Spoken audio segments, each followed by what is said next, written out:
చెడు వ్యవహారానికి తట్టుకొని నిలబడడం అనేది చాలా గట్టి నమ్మకంతో ఉండాలి.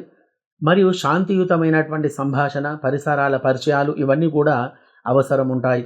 వివాహ సంబంధమైనటువంటి ఒక ఫలితాలు అనుకూలంగా ఉన్నాయి. ఉద్యోగ ప్రయత్నం నెరవేరుతుంది. ఉద్యోగంలో ఉన్నతమైనటువంటి ఒక పదవులు లభించే అవకాశాలు ఎక్కువగా ఉన్నాయి. అన్ని రంగముల వారికి, అన్ని వృత్తుల వారికి ఈ రోజు గ్రహస్థితి అనుకూలంగా ఉండటం వలన మీరు చేసేటువంటి ఒక పనిలో మంచి లాభాలు కలిగి సుఖమైన జీవనం గడపగలరు. మరియు విదేశాలలో నివసించే వారికి ఈరోజు మంచి గ్రహచార స్థితి ఉండటం వలన అధికమైనటువంటి ఒక సంతోషం, ఆనందం కలిగి సుఖమైన జీవనం గడపగలరు. ఈరోజు మీరు చదువుకునేటువంటి ఒక మంత్రం 6 నుండి 7 లోపల ఈ యొక్క మంత్రాన్ని చదువుకోవడం వలన మీ మనసులో ఉన్నటువంటి ఒక కోరికలు నెరవేరగలవు. ఓం భ్రీం వృషభాయ నమః అనేటువంటి ఒక మంత్రాన్ని జపం చేయడం వలన మంచి ప్రభావం అనేది మీ మీద ఉంటుంది.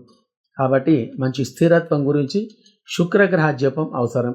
తరచుగా దుర్గాదేవి ఆరాధన చేయడం వలన వ్యవహారములో కానీ, వ్యాపారములో కానీ, గృహ నిర్మాణ రంగంలో కానీ స్థిరత్వం అనేది కలిగి సుఖమైనటువంటి ఒక జీవనం గడపగలరు. శుభం భూయాత్.